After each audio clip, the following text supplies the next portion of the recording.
Bem-vindos ao Da Capa à Contracapa. Portugal é um país cada vez mais envelhecido, mas será que estamos a envelhecer mal ou pelo menos sem saúde?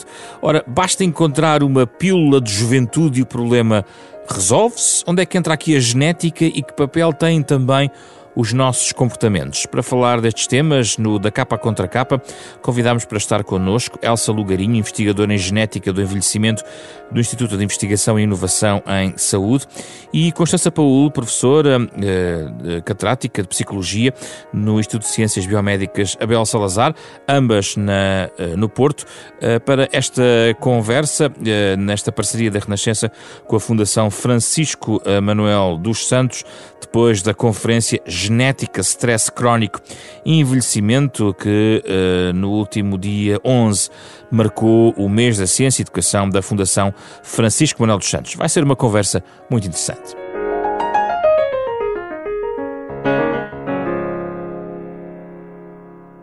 Professoras Elsa e Constança, obrigado pela vossa disponibilidade. Estamos ligados todos de forma remota para esta conversa e obrigado pelo tempo disponibilizado para uma conversa à volta do envelhecimento, e não só, porque começo por si, Elsa Lugarinho. É verdade que somos um país cada vez mais envelhecido, mas pelo que tenho observado e estudado, não basta encontrar um comprimido mágico. É preciso uma investigação científica abrangente e também que as próprias pessoas façam o seu trabalho para travar o envelhecimento, ou pelo menos alguns dos seus efeitos. É isto, professora Elsa? Olá, bom dia, muito obrigada pelo convite, é um prazer estar aqui. Sim, portanto, respondendo a essa pergunta, de facto, nós estamos muito interessados no meu grupo, e porque de facto estudamos a genética do envelhecimento, estamos interessados em perceber o papel da genética a nível da velocidade com que envelhecemos e de que modo podemos modelar essa genética para atrasar o envelhecimento. Mas a verdade é que nós sabemos hoje em dia que o envelhecimento é um conjunto de dois fatores, os fatores genéticos e os fatores que nós chamamos epigenéticos. No fundo, o termo epigenética significa em adição à genética, e portanto é toda aquela hereditariedade que nós temos que não está exatamente na sequência do DNA. Portanto, são outras modificações químicas que existem nos nossos genes e que alteram, no fundo, as nossas características e portanto, também influenciam, de certo modo, o envelhecimento. E onde é que entra aí o meio ambiente, os comportamentos, aquilo que nos rodeia? Exatamente, portanto, no fundo, o stress, o ambiente, são fatores que vão modelar esta epigenética. Obviamente que, por vezes, há fatores que fazem mesmo danos a nível dos ácidos nucleicos e do nosso material genético, mas o ambiente normalmente altera isto que nós chamamos a epigenética, não é? Portanto, a forma como os nossos genes vão ser expressos, e essa expressão dos nossos genes reflete-se em características celulares e do organismo. Portanto, é aí que de facto entra aquilo que foi discutido nesta última conferência, que tive o prazer de moderar e conhecer a doutora Elisa Apple. Portanto, ela tem vindo de facto a estudar mais esses fatores ambientais e o impacto nestas características epigenéticas. Constança Paul, a sua área, a área de psicologia, trabalha muito em envelhecimento e em várias áreas e também se preocupa também com as políticas públicas. Este trabalho todo à volta dos fatores extra-biologia, na sua opinião, são determinantes, ou acha que, ponho a questão ao contrário, o que está no DNA dificilmente pode ser combatido? Bom dia a todos, também agradeço o convite e o gosto de estar aqui convosco.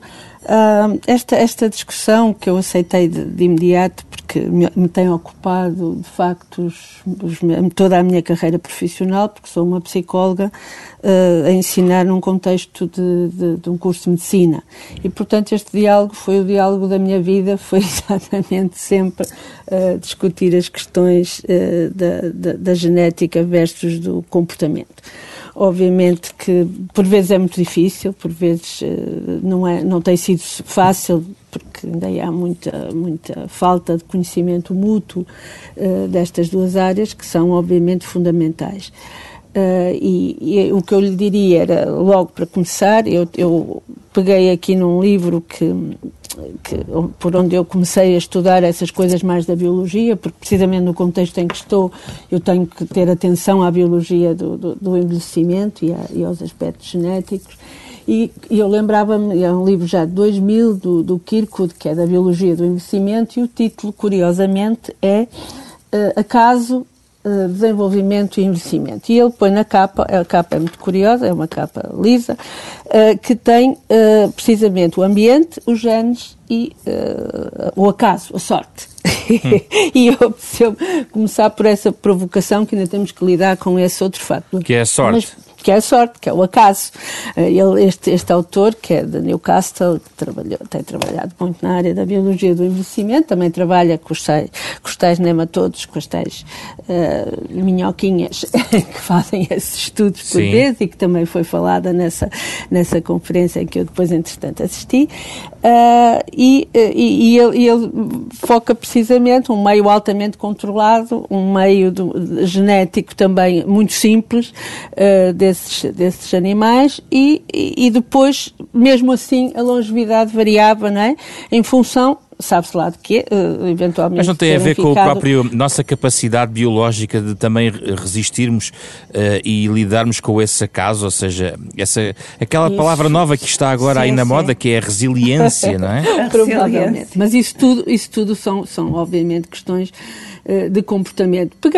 A sua questão é absolutamente pertinente, mas é difícil, porque é óbvio que as duas coisas estão ligadas e que há imensos estudos à procura de percentagens e de pesos relativos, e eu não sei se a questão é essa, se é uma questão muito mais básica, em que, no fundo, quando nós olhamos para o ser humano a nível molecular, temos uma realidade, apesar de tudo, mais estudável, mais controlada, e quando passamos precisamente para o nível do organismo, para o nível do indivíduo, os milhões de variáveis de inputs e as diversas interações que se fizeram, nomeadamente ao longo da vida. Portanto, isto ainda complica mais quando falamos de pessoas mais velhas, porque todas essas interações são cada vez mais e mais diversificadas, portanto, o que torna muito difícil e eu diria quase frustrante às vezes nós querermos perceber como é que as outras variáveis estão a interferir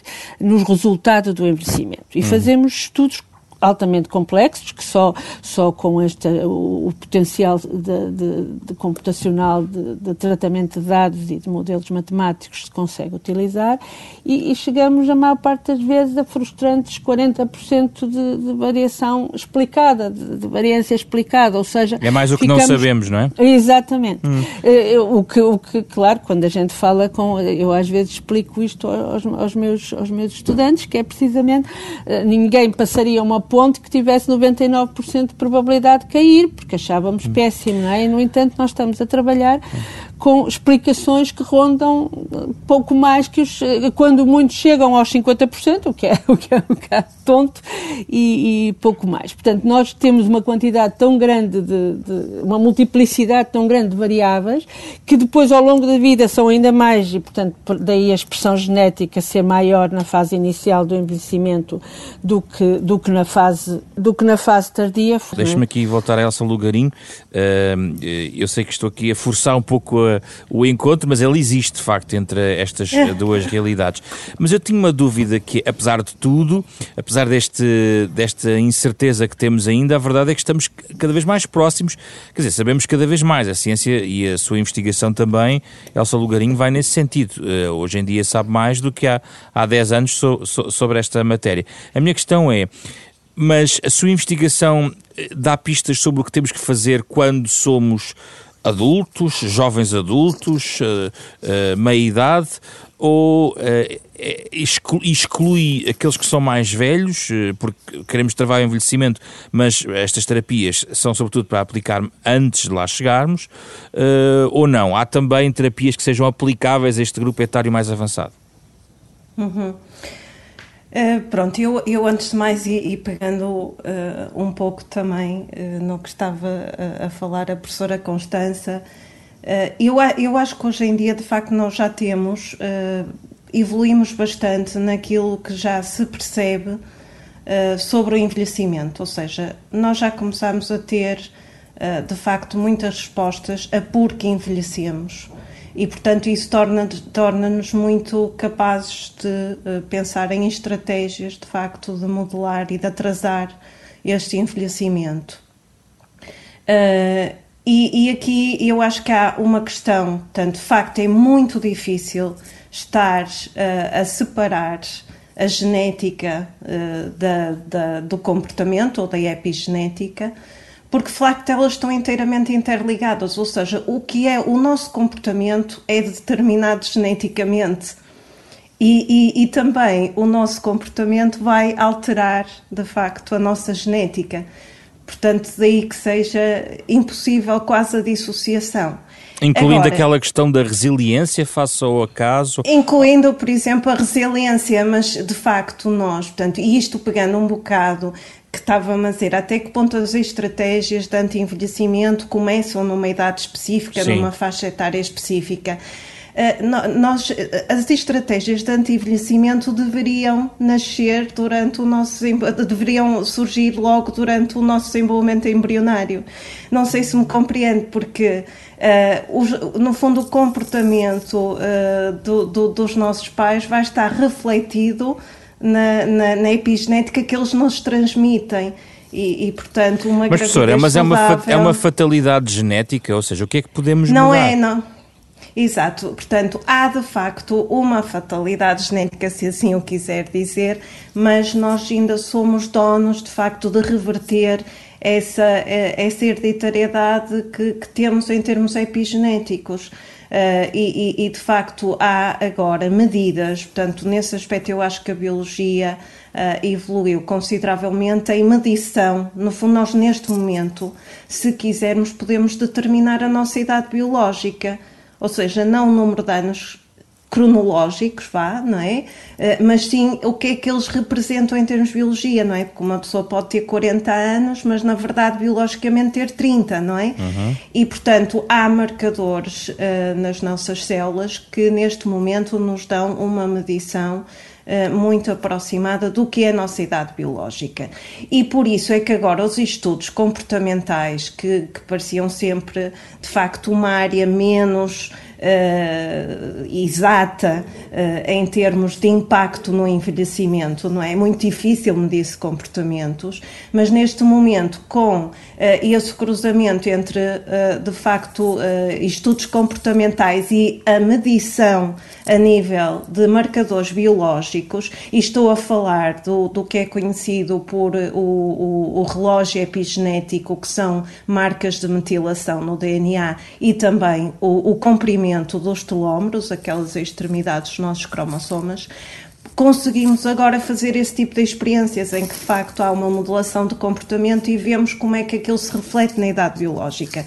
E o que se chega à conclusão, e isto são as boas notícias, é que de facto o comportamento pode reverter a nossa epigenética menos favorável. Em que medida? Pode reverter um bocadinho, pode reverter mais? O que é que a ciência nos diz neste momento? Não existe, não existem reversões, quer dizer, há sempre percentagens, certo. Não há um 100%, claro. Não é? E, portanto, isto obviamente que depois varia de modelo experimental para modelo experimental, varia do tipo, de facto, de background genético que se tem em contexto. Mas professora, atenção, diga. É que isto para dizer, nós temos sempre esta ideia da fatalidade genética, sim, mas também há tal sorte genética. Portanto, há às vezes condições que mesmo com um comportamento muito pouco favorável, a genética é muito dominante. Mas admite, professora, que tendo em conta a hereditariedade, se as mudanças forem graduais ao longo das gerações, em 2 ou 3 gerações, pode reverter de forma significativamente alguns problemas, certo? Sim. E nesse aspecto, eu até o livro que trazia aqui, que acho que era pode já adiantar. Posso já adiantar. Pode. É um livro que se chama Lifespan, portanto eu li em inglês, é Longevidade, e é escrito por o professor David Sinclair, que trabalha em Harvard, e foi considerado pela revista Time uma das 100 figuras mais influenciantes no fundo do mundo. E porquê? Porque o professor David consegue, de facto, ele é um otimista, da longevidade e de que nós iremos de facto chegar a uma vida saudável muito para além dos 100 anos. Ou seja, ele acha que nós vamos, com o passar das gerações, conseguir, e com todas as conquistas que têm sido feitas a nível de comportamento e de também intervenções farmacológicas, que se pode adicionar décadas, portanto que nós vamos conseguir viver saudáveis para além dos 100 anos. Sim. E este livro explica uma teoria que no fundo tem muito a ver com o que nós também estamos a estudar no laboratório, que é a teoria da instabilidade genómica, ou seja, nós de facto acumulamos muitos erros e muitas mutações no nosso material genético ao longo da idade. E, portanto, tudo o que são aspectos que consigam aumentar a eficiência com que conseguimos corrigir esses erros do DNA podem, de facto, ajudar-nos a alcançar essa tal longevidade isenta das doenças do envelhecimento. Deixe-me passar aqui à professora Constança Paul, também na mesma medida, estamos aqui a falar no fundo da mudança que nós próprios podemos fomentar no nosso comportamento e cruzando em várias gerações, pelo que percebemos, podemos eventualmente reverter algumas situações. Gostava de transpor isto para o seu campo de trabalho na psicologia. O que é que nos quer acrescentar sobre isto? Olha, quero acrescentar que isso é absolutamente factual. Por exemplo, a restrição calórica está mais que estudada. A dúvida é se eu quero realmente ter uma alimentação de 750 calorias e abdicar do prazer da alimentação, por exemplo. Não São basta opções. querer, não é? São opções. Quando me falo em décadas, eu posso, e já há muitos casais que o fazem, que cada vez mais restringem o acesso a determinados alimentos às crianças desde que nascem, não é? Portanto, retardam a introdução de açúcar, de determinados alimentos, e obviamente que às tantas eles depois já nem sentem falta. Eu não sei exatamente como é que isso progride, em muitos casos poderá até acontecer isso, não é? O que quer dizer, agora, nós sabemos, em muitos casos, de facto, como é que se controla realmente esse envelhecer, e é absolutamente verdade, e já de facto sabemos essa falta de Não falta aqui um bocadinho de pedagogia, volta à questão dos públicos mais novos, em relação, quer dizer, ganhar anos de vida começa muito mais cedo na vida, não é? Isso seguramente. Portanto, esta ideia do lifespan é a ideia de curso de vida, é a ideia de que não se passa nada aos 65 anos, não é? Isso é claro, julgo que para toda a gente, que já foi percebendo que aquilo é um marcador social e que estava associado com a reforma e que não há mudanças de fundo, e aliás as mudanças em termos biológicos são diferenciais também, conforme os sistemas de que estamos a falar e por aí fora. Portanto, a questão do lifespan é óbvia, não é? Portanto, os resultados do envelhecimento têm a ver com todo o processo desde que se nasce e até provavelmente na fase fetal e por aí fora. Portanto, isso parece-me absolutamente claro. Agora, em muitas situações, podemos ter opções, outras vezes a opção e a liberdade de opção têm a ver com condições sociais, portanto, quer dizer, enquanto uma pessoa pode optar, outra só sobrevive, e, portanto, seguramente que não faz escolhas alimentares inteligentes ou deixa de fazer. Depois, se pegarmos só nos que podem fazer essas opções inteligentes, obviamente que há prós e contras, quer dizer, é abdicar de um prazer apostando numa qualidade de saúde maior durante o processo de envelhecimento. Claro que vai sempre encontrar gente que diz assim, então eu estou aqui a abdicar e chego ali, sou atropelada, que maçada. É o tal acaso, não é? Exatamente. Isso é o acaso. Fundo, mas isto é comportamento, obviamente, isto é comportamento. E eu, por exemplo, tive várias vezes em situações, por exemplo, com a indústria alimentar, a nível da Comissão Europeia, nos grupos de envelhecimento, e a indústria alimentar fala, por exemplo, dos suplementos, da folha. Pronto, ok, mas é preciso, apesar de tudo, um comportamento, que é eu agarrar nesse suplemento e tomá-lo e utilizá-lo. Portanto, estamos sempre a falar de comportamentos de alguma forma. E essa ideia de controlar, pois eu não tenho dúvida nenhuma que podemos chegar lá. Agora, a questão é se queremos chegar lá e por essa via, e o que é que ganhamos e o que é que perdemos em termos Eu gostava de situar agora a nossa conversa sobre os idosos, ou digamos os mais de 65, vamos balizar assim, mais de 65 anos. Elsa Lugarinho, a degradação biológica pós 65 tem diversos ritmos, certamente. Obviamente eu acredito que tem a ver com, digamos, com todo esse material genético de cada um, mas o que é que a ciência nos diz sobre essa degradação pós-65 hoje em dia? Não, é possível compará-lo com o que existia no tempo dos nossos avós? O que é que nós sabemos sobre isso? Muito bem, portanto, é assim, hoje em dia eu acho que de facto já há muitas tipologias diferentes de envelhecimento. Os 65 anos realmente já em muitas situações não é. Exatamente, mas em Portugal eu acho que infelizmente ainda não estamos com um envelhecimento que eu entenda como saudável, porque de facto os nossos idosos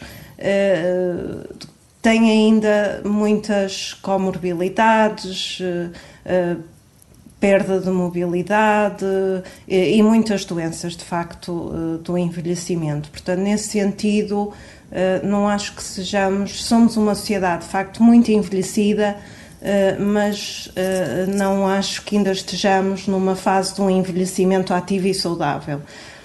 Mas vamos por partes. Os 65 são ainda novos porque com a esperança média de vida a aumentar, provavelmente o maior número de pessoas com 65 anos ainda capazes de fazer muitas coisas. A questão que se coloca aqui, tem sido colocado o debate sobre que tipo de envelhecimento temos, com saúde ou sem saúde. Foi no fundo aqui também que começou a conferência do dia 11, falou-se sobre isso, quer dizer, a expectativa de vida e a qualidade de vida que nós temos depois dos 65 anos. E aquilo que eu queria saber era se gradualmente estamos a ganhar saúde pós 65 ou não. Não sei se... desculpe. Elsa. Eu acho que estamos a ganhar saúde, porque de facto a nossa esperança média de vida agora está nos 81, 82 anos, penso que em Portugal. Portanto, significa, não é, que ainda temos aqui 15 anos que não estão, de facto, portanto, estendemos a qualidade da idade. Agora, eu acho que há muito espaço para melhoria, porque isso passa também por, de facto, políticas sociais, não é? Porque os nossos idosos, por exemplo, se houvesse um envelhecimento ativo, se de facto as pessoas considerassem estarem mais intervenientes na sociedade, ou não ter, por exemplo, a nossa reforma muitas vezes ainda é ativada prematuramente, portanto... Mas o que está a dizer é que nem só a ciência ou a medicina pode ajudar neste processo, não é? São os próprios o contexto político, económico, social da nossa sociedade que é decisivo para um bom envelhecimento. É isso que quer dizer? Porque geralmente associa-se o aumento de esperança de média de vida, a saúde com o envelhecimento, com as descobertas, os comprimidos, um conjunto de terapias e de tratamentos que podem ajudar os idosos. Sim, eu acho que aí, portanto, ora bom, neste momento eu acho que a partir de janeiro de 2021, quando de facto for reconhecido que o envelhecimento é uma doença e que nós podemos, de facto, falecer dessa doença, acho que aí finalmente vão começar a entrar as terapias de envelhecimento de uma forma muito mais transparente. Mas agora eu não tenho a sensação de que a população portuguesa ainda esteja a explorar essas terapias de anti-envelhecimento. E falamos, quer dizer, isto não falando, obviamente, daquilo que são intervenções naturais que todas as pessoas que quisessem seguir poderiam fazer, não é? Que nós sabemos que a alimentação e exercício. Mas há suplementos que realmente poderiam ser introduzidos e que ajudariam a conseguir-se um envelhecimento muito mais saudável. Como, por exemplo, a metformina, o resveratrol, portanto, já vitamina C, há montes de suplementos que, de facto, já podiam estar a ser introduzidos, não é? E a geriatria é toda uma área que tem tudo para evoluir e para ser muito mais... Vamos ouvir a professora Constança Paul sobre este tema. Tem aqui muito que falar, de certeza. Tenho, obviamente, que me arrepia um bocadinho chamar ao envelhecimento doença, como podem calcular. Sim, tem sido dito que não é uma doença, não é? Não faz sentido nenhum. Mas, de qualquer forma, se focarmos, temos dois planos, se focarmos na lógica em termos de longevidade, em termos mundiais, temos de facto, o nosso país está situado na longevidade absoluta muito bem, portanto nós temos esses tais 82 anos, grosso modo, de esperança de vida que nos coloca bem na tabela mundial. Em termos da esperança de vida saudável, estamos de facto muito atrasados, descemos muitíssimos lugares, porque as pessoas aos 65 anos em Portugal, não em todos os países, mas em Portugal, têm mais 20 anos, grosso modo, de vida, dos quais só 9, mais coisa menos coisa, 9,5 são de vida saudável.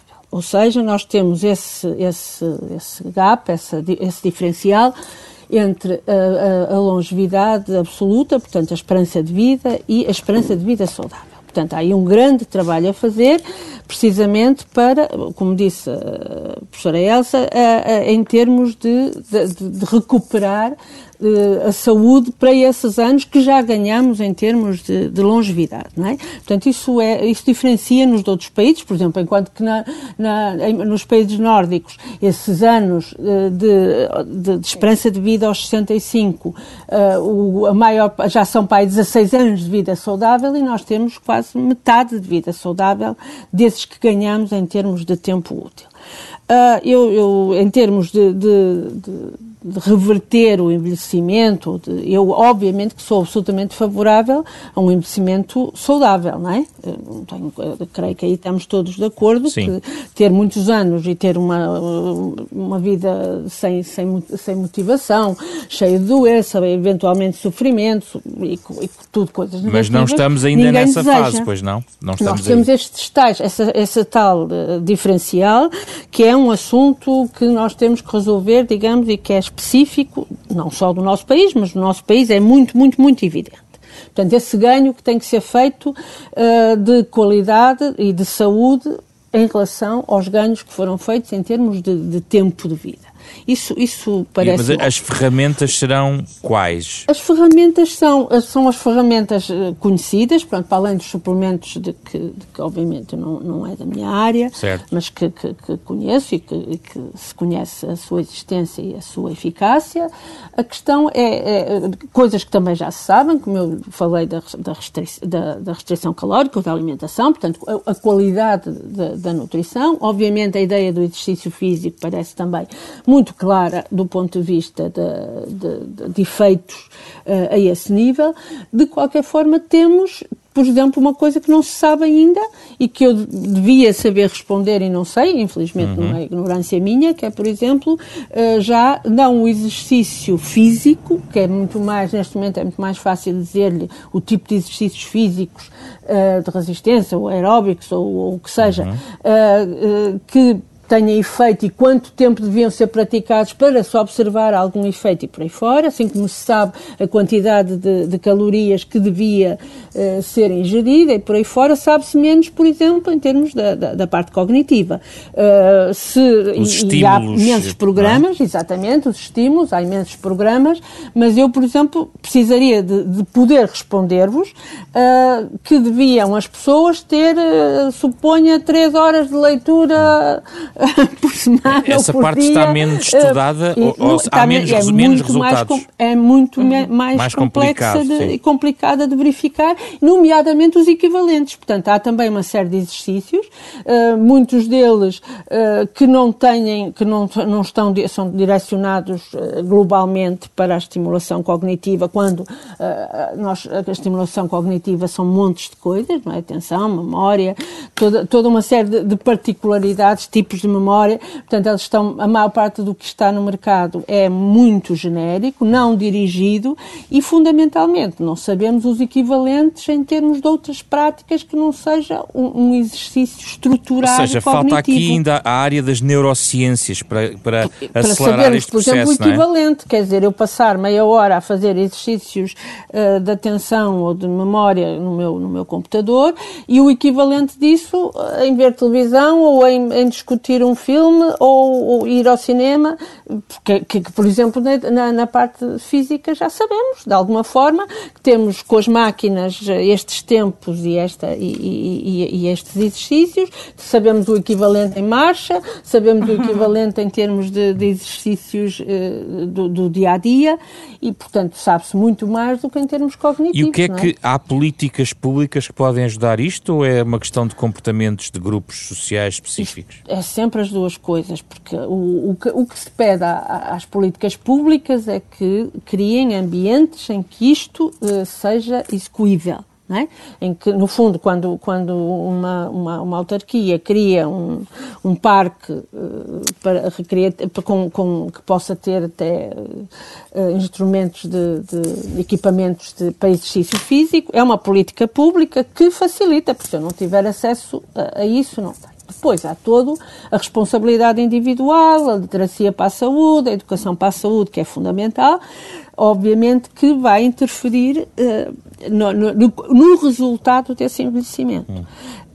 Agora, a questão depois dos suplementos e de como lidar com esse envelhecimento, volta a ser uma questão também de escolha. E essa escolha também é importante. Primeiro é preciso que haja a possibilidade de escolher e depois essa escolha é sempre uma atitude, uma preferência. Quer dizer, eu posso saber exatamente, é como a história do tabaco. Os maços dizem, fumar mata. E as pessoas, então, já devemos todos ter assistido, as pessoas na tabacaria a dizer, olha, dê-me um desses que diz fumar mata e não me dê aquele que diz que fica impotente. Sim. Porque não gosto nada de levar isso no bolso e estar a olhar para isso. Quer dizer, portanto, isto são comportamentos, Elsa obviamente. Bulgarim, E nos dois casos se fuma. Queria acrescentar... Eu queria acrescentar aqui também algumas notas e também continuando um pouco o que a professora Constança acaba de comentar. É interessante que, na verdade, também há aqui um aspecto importante. Começa-se a perceber que, de facto, o rejuvenescimento do organismo, muitas vezes olhando-se a nível de pele ou qualquer outro órgão, o que é curioso é que se reflete no rejuvenescimento cognitivo. E, portanto, há agora muitas medições, de facto, desse rejuvenescimento cognitivo e, portanto, isto para dizer que há modulações, de facto, como o exercício e a restrição calórica, que neste momento já conseguem ter provas dadas a nível de uma melhoria cognitiva. Mas há também a questão, de facto, por exemplo, de haver a possibilidade de haver um exercício também para o estímulo cognitivo. E aqui há 2 exemplos muito interessantes que começam também a surgir. Um até está a ser testado pela professora Alice Apple e que é aquilo que se chama o stress hormético, ou seja, em vez de termos, portanto, o stress crónico é claramente mau, mas... Há um stress bom, digamos assim, há um stress bom e é curioso, por exemplo, um stress bom... e que até tem e que até um dos aspectos estudados pelo professor David Sinclair que é portanto aquele stress causado pela sensação de frio, ou seja, se nós expusermos, portanto, aquelas pessoas que estão 1 minuto de um banho gelado, isso é um stress que pode ser um stress bom, porque realmente estimula enzimas que nós temos que nos ajudam na tal componente de reparação dos nossos danos. E depois há outro aspecto, ainda um bocadinho mais embrionário, mas começa-se a falar que é o chamado neuroenhancement, no fundo uma melhoria da nossa estimulação neuronal. Portanto, isto para dizer que também a parte cognitiva começa a conseguir, não é, ter uma modulação e uma métrica. Certo, estamos a chegar quase ao fim. Tenho só uma pergunta para a professora Elsa e as sugestões da professora Constança. Professora Elsa Lugarinho, há uma pergunta muito, eu diria, básica, tenho que assumir, mas que eu penso que reflete as dúvidas de quem nos pode estar a escutar e é não tanto uma dúvida, mas uma curiosidade positiva, que é toda a gente quer saber quão longe ou quão perto estamos do tal comprimido ou da tal pílula que nos vai travar o envelhecimento. E também e perceber como é que isso poderá ser. Será uma terapia constante ao longo de um tempo? Será o que é que nós sabemos, o que é que poderemos projetar? Muito rapidamente. Nós para já, nós ainda estamos numa fase obviamente muito inicial. Nós testamos de facto um composto que tem um efeito de rejuvenescimento celular muito claro e muito eficaz, mas temos que fazer agora toda a validação primeiro no modelo animal. E eu vejo, este composto nós antes de mais vamos testá-lo no contexto de uma doença que precisa rapidamente de uma cura, que é progéria, é uma doença de envelhecimento prematuro. Precoce, não é? É um envelhecimento precoce e, portanto, aí sim temos uma grande motivação, porque são de facto crianças que precisam de uma intervenção rápida que lhes aumente a esperança de vida e que lhes retire de facto muitos dos problemas de saúde. Mas vai ser testado esta terapia nestas crianças, é isso? Nós vamos começar por testar no modelo animal que existe para esta doença e depois é que, eventualmente, a correr tudo bem, se poderia entrar em ensaio clínico, não é? Em pacientes. A tal pílula do rejuvenescimento, eu vejo como algo que eu ainda não sei quando é que há vantagem em tomar, não é? Porque, de facto, nós, no nosso caso, que estamos, de facto, a tentar modelar erros que surgem ao longo da idade no DNA, eu penso que haveria só vantagem em tomar a partir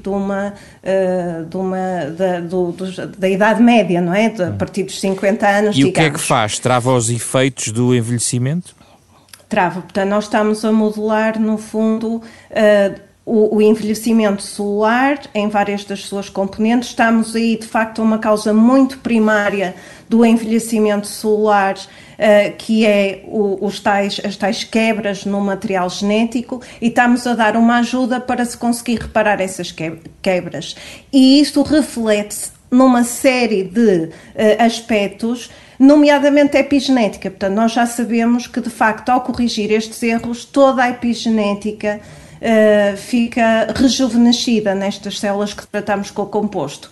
Portanto, no fundo, de facto, temos toda a esperança que a nível do organismo vai ter um efeito equivalente.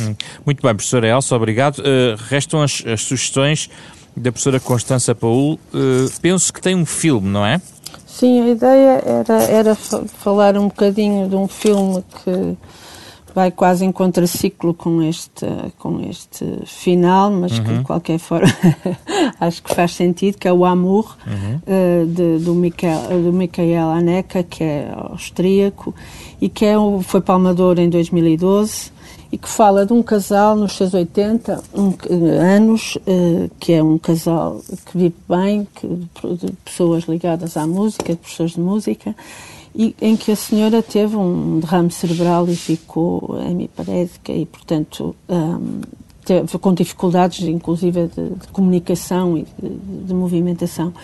E o filme é sobre amor, de facto, mas é também sobre envelhecimento, e o envelhecimento, neste caso, patológico e as dificuldades, e como esse amor se materializa naquele caso. Portanto, que no fundo são, apesar de tudo, e são as questões urgentes que nos colocam, que é como cuidar dessas pessoas que tinham ali tudo e que de facto há um evento que lhes rouba a identidade de alguma forma e a capacidade de cuidarem de si próprias.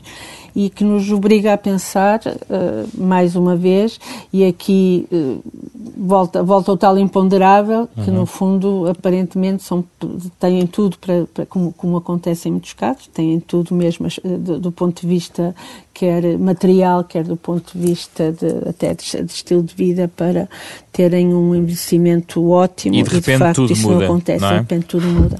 E portanto é também esse tal acaso, essa sorte que muitas vezes nós temos que lidar em fim de vida, e no fundo deixar um bocadinho essa lógica de que obviamente que a parte, e eu percebo essa questão de intervir no biológico, sim, para conseguir as alterações, mas temos depois toda a parte o amor não vem em comprimidos, não é? Exatamente, a parte felizmente, se calhar. Muito bem, obrigado a ambas, Elsa Lugarinho e Constança Paul, as nossas convidadas do programa desta semana, onde falámos sobre o envelhecimento, o papel da genética, o stress crónico, no fundo aquilo que podemos fazer para combater os efeitos do envelhecimento e envelhecer, na verdade, com mais saúde, e esse é um dos grandes objetivos da ciência hoje em dia a trabalhar. Um dos temas desta mês de Educação e Ciência da Fundação Francisco Manuel dos Santos, parceira da Renascença, neste Da Capa à Contra Capa, programa semanal que pode também escutar em versão podcast nas plataformas digitais habituais. Um programa com o genérico original de Mário Laginha, que pode estar a ouvir em fundo esta semana com Rui Glória, Ana Marta Domingos, André Peralta e José Pedro Frazão. Regressamos na próxima semana, no dia 1 de dezembro. É feriado, mas nós não paramos, com outro tema da atualidade.